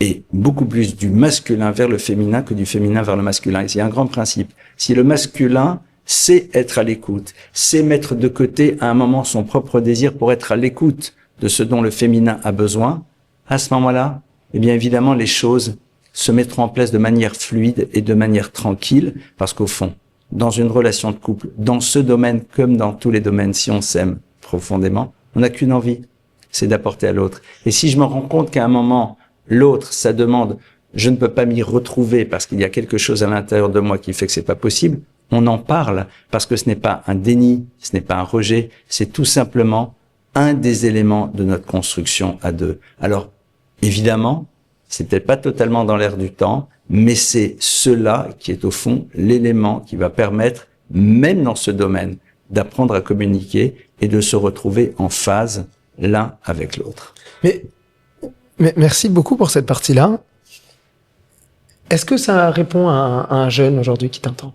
Oui. Bien, je vais te dire très concrètement.